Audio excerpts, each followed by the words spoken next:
Welcome to अपना लक्ष्य। आज हम पढ़ने वाले हैं चंद्रदेव से मेरी बातें। चंद्रदेव से मेरी बातें सरस्वती पत्रिका में प्रकाशित है।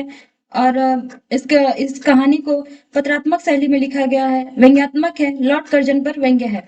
इसका प्रकाशन वर्ष 1904 है।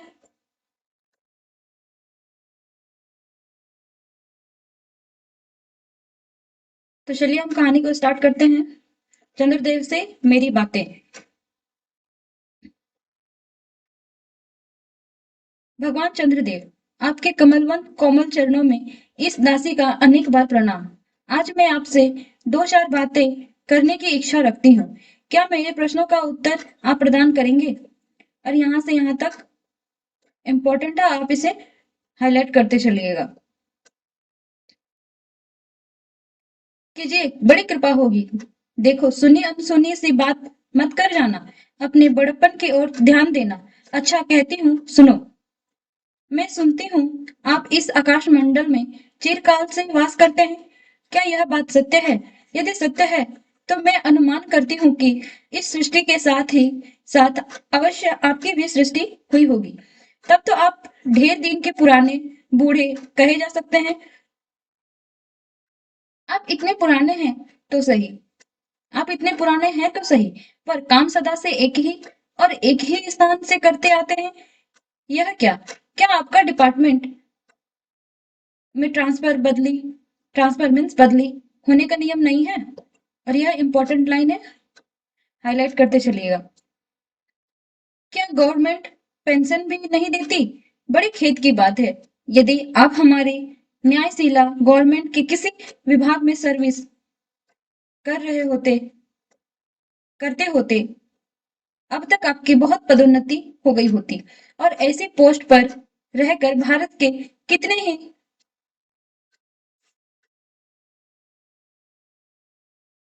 कितने ही सुरम्य नगर, पर्वत, जंगल, झाड़ियों में भ्रमण करते। अंत में इस वृद्धावस्था में पेंशन प्राप्त कर काशी ऐसे पुण्य और शांति धाम में बैठकर हरि नाम स्मरण कर रहे होते। हरि नाम स्मरण करके परलोक बनाते। इम्पोर्टेंट, यह बड़ी भारी भूल हुई। भगवान चंद्रदेव, क्षमा कीजिएगा। आप तो अमर हैं, आपकी मृत्यु कहाँ? तब परलोक बनना कैसा? ओहो, देवता भी अपनी जाति के कैसे पक्षपाती होते हैं। देखो ना, चंद्रदेव को अमृत देकर इन्होंने अमर कर दिया। तब यदि मनुष्य होकर हमारे अंग्रेज अपने जाति वालों का पक्षपात करे तो आश्चर्य ही क्या। अच्छा, यदि आपको अंग्रेज जाति की सेवा करना स्वीकार हो तो एक एप्लीकेशन हमारे आधुनिक भारत लॉर्ड कर्जन इम्पोर्टेंट के पास भेज देवे। आशा है कि वे आपको आदरपूर्वक अवश्य आह्वान करेंगे, क्योंकि आप अधम भारतवासियों के भांति कृष्णांग तो है ही नहीं, जो आपको अच्छी नौकरी देने में उनकी गोराम जाति कुपित हो उठेगी। और फिर आप तो एक सुयोग्य, कार्यदक्ष, परिश्रमी, बहुदर्शी, कार्यकुशल और सरल स्वभाव महात्मा है। मैं विश्वास करती हूँ कि जब लॉर्ड कर्जन हमारे भारत के Lord Curzon important Lord Curzon हमारे भारत के स्थायी भाग्य विधाता बनकर आवेंगे, तब आपको किसी कमीशन का मेंबर नहीं तो किसी मिशन में भर्ती करके वे अवश्य ही भेज देवेंगे, क्योंकि आपको कमीशन और मिशन दोनों ही अत्यंत प्रिय है। आपके चंद्रलोक में जो रीति और नीति सृष्टि के आदि काल में प्रचलित थे, वे ही अब भी हैं। पर यहाँ तो इतना परिवर्तन हो गया है कि भूत और वर्तमान में आकाश पाताल सा अंतर हो गया है। मैं अनुमान करती हूँ कि आपके नेत्रों की ज्योति भी कुछ अवश्य ही मंद पड़ गई होगी, क्योंकि आधुनिक भारत संतान लड़प्पन से ही चश्मे धारण करने लगती है। इस कारण आप हमारे दीनहीन क्षण प्रभ भारत को उतनी दूर से भली भांति ना देख सकते होंगे। अतएव आपसे सादर कहती हूँ कि एक बार कृपा कर भारत को देख तो जाइए। यद्यपि इस बात को जानती हूँ कि आपको इतना अवकाश कहाँ, पर 8वें दिन कहीं महीने में एक दिन अर्थात अमावस्या को तो आपको हॉलीडे अवश्य ही रहती होगी। इम्पोर्टेंट।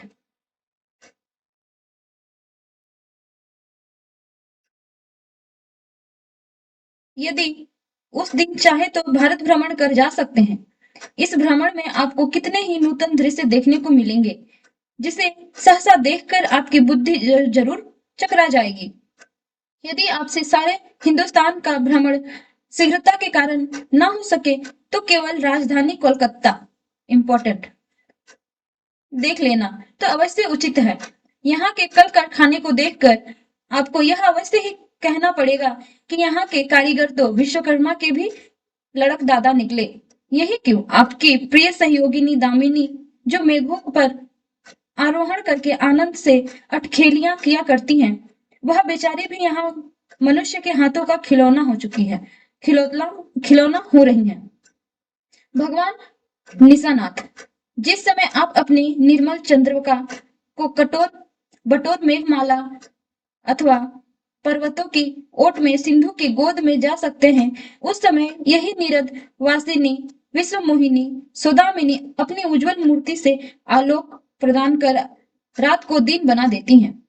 आपके देवलोक में जितने देवता और उनके वाहन भी उतने हैं। किसी का गज, किसी का हंस, किसी का बैल, किसी का चूहा, और यह है इम्पोर्टेंट इत्यादि। यहाँ तो सारा बोझ आपकी चपला और अग्निदेव के माथे मढ़ा गया है। क्या ब्राह्मण, क्या क्षत्रिय, क्या वैश्य, क्या शूद्र, क्या चांडाल, इम्पोर्टेंट सभी के रथों का वाहन वही हो रही है। हमारे श्वेतांग महाप्रभु गण को जहां पर कुछ कठिनाई का सामना आ पड़ा, झट इन्होंने इलेक्ट्रिसिटी को लापटका बस कठिन से कठिन कार्य सहज से संपन्न कर लेते हैं। और हमारे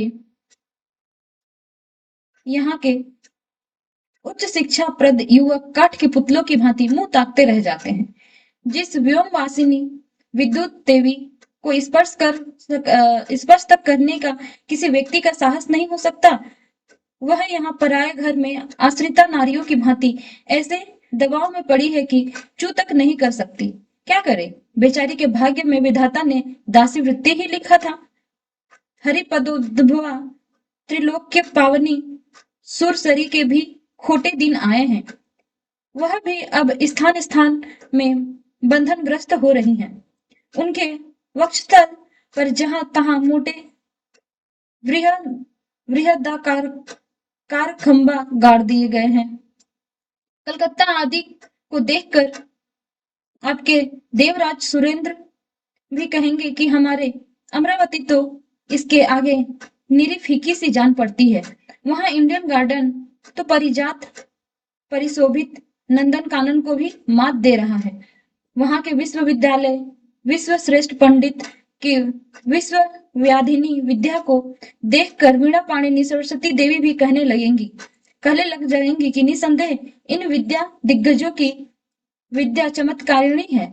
वहीं के फोर्ट विलियम के फौजी सम्मान को देखकर आपके देव सेनापति कार्तिकेय इम्पोर्टेंट के भी छक्के छूट जाएंगे, क्योंकि देव सेनापति महाशय देखने में खास बंगाली बाबू से जचते हैं और इनका वाहन भी एक सुंदर मयूर है।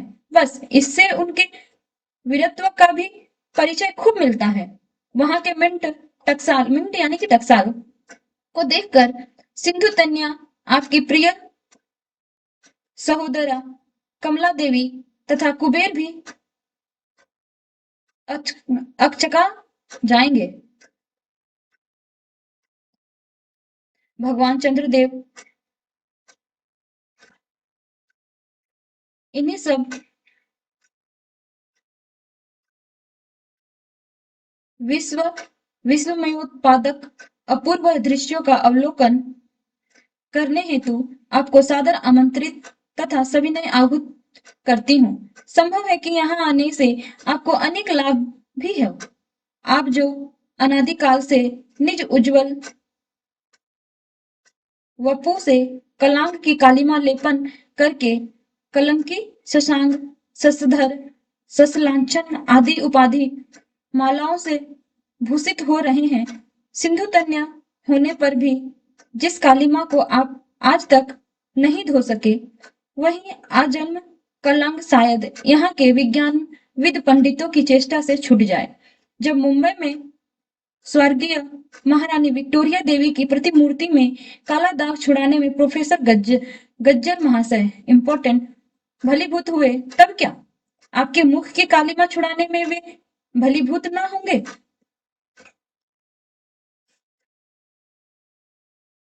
शायद आप यह बात भी अभी तक विदित नहीं हुई कि आप और आपके स्वामी सूर्य भगवान पर जब हमारे भूमंडल की छाया पड़ती है, तभी आप लोगों पर ग्रहण लगता है। पर आपका तो वह अब तक वही पुरानी विश्वास बना हुआ है कि जब कुटिल ग्रह राहु आपको निगल जाता है, तभी ग्रहण होता है। पर ऐसा थोथा विश्वास करना क्या लोगों की भारी भूल है? अतः हे देव, मैं विनय करती हूँ कि अब आप अपने हृदय में इस भ्रम को जड़ से उखाड़ कर फेंक दे।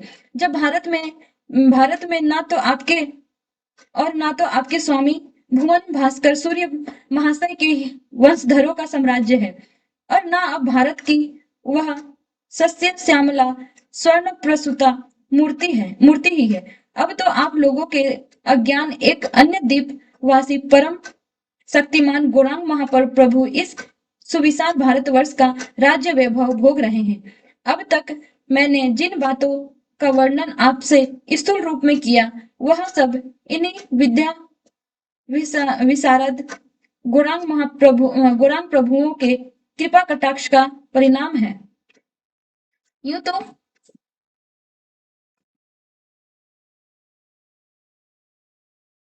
यूं तो प्रति वर्ष पदवीदान के समय कितने ही राज्य विहीन राजाओं की सृष्टि हुआ करती है, पर आपके वंशधरों में जो दो चार राजा महाराजा नाम मात्र के हैं भी, वे काठ के पुतलों की भांति हैं। जैसे उन्हें उनके रक्षक नचाते हैं, वैसे ही वे नाचते हैं। वे इतने भी जानकार नहीं रखते कि उनके राज्य में क्या हो रहा है, उनकी प्रजा दुखी है या सुखी। यदि आप कभी भारत भ्रमण करने को आए, तो अपने फैमिली डॉक्टर धन्वंतरी महाशय को और देवताओं के चीफ जस्टिस चित्रगुप्त जी को साथ अवश्य ले आए। आशा है कि धन्वंतरी महाशय यहाँ के डॉक्टरों से सन्निकट चिकित्सा संबंधी बहुत कुछ शिक्षा लाभ कर सकेंगे। यदि फ्लेग महाराज इम्पोर्टेंट बीमारी का नाम आया है आपके चंद्रलोक या देवलोक में घुस पड़े, तो वहां से उनको निकालना कुछ सहज बात ना होगी।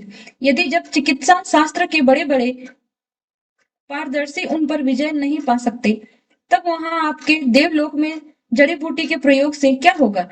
यहाँ के इंडियन पिनल कोड की धाराओं को देखकर चित्रगुप्त जी महाराज अपने यहाँ की दंड विधि को बहुत कुछ सुधार सकते हैं। और यदि बोझ ना हो तो यहाँ से वे दो चार टाइपराइटर खरीद ले जाएं।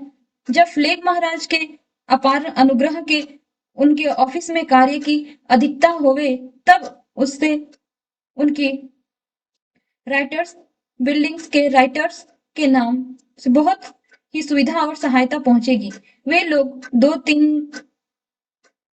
दिन का काम 2 घंटे में कर डालेंगे। अच्छा, अब मैं आपसे विदा होती हूँ। मैंने तो आपसे इतनी बातें कही, पर खेद है, आपने उनके अनुकूल या प्रतिकूल एक भी उत्तर ना दिया। परंतु आपके इस मौनावलंबन को मैं स्वीकार का सूचक समझती हूँ। अच्छा, तो मेरी प्रार्थना को कबूल करके एक दफा आइएगा जरूर। बंग महिला। कहानी यही समाप्त होती है। और आइए हम कुछ इम्पोर्टेंट पॉइंट्स को हाईलाइट कर लेते हैं।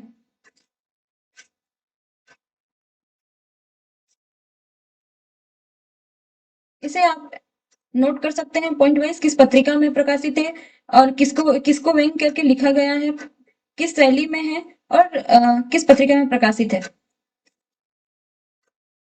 ये पहला लाइन आप नोट करते चलिएगा। पहला लाइन हमेशा याद रखिएगा। पेपर में पूछता है कि यह किस कहानी का पंक्ति है, किस कहानी से इन पंक्तियों को लिया गया है। तो आप ये पहला लाइन नोट करते चलिएगा या तो हाईलाइट करते हुए चलिएगा। आपका डिपार्टमेंट शांति धाम से बैठकर हरि नाम स्मरण करके अपना परलोक बनाते। प्रभु लौट कर जन। ठीक है।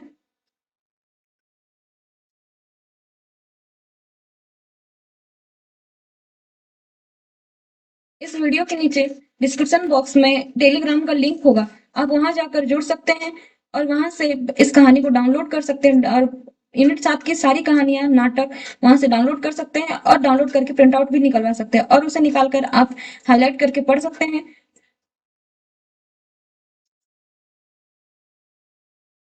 इम्पोर्टेंट, यह क्रम जरूर याद रखिएगा। ठीक है। देव सेनापति कार्तिकेय,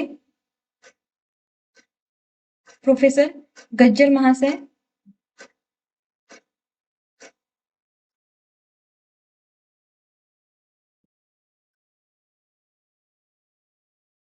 प्लेग,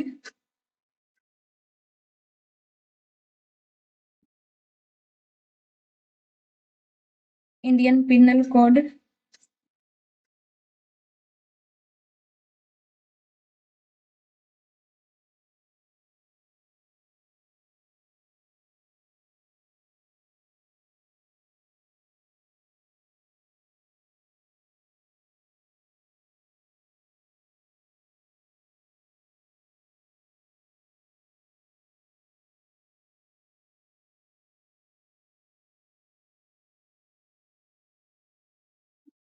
हम वीडियो को यहीं पे समाप्त करते हैं, मिलते हैं फिर किसी नए वीडियो में।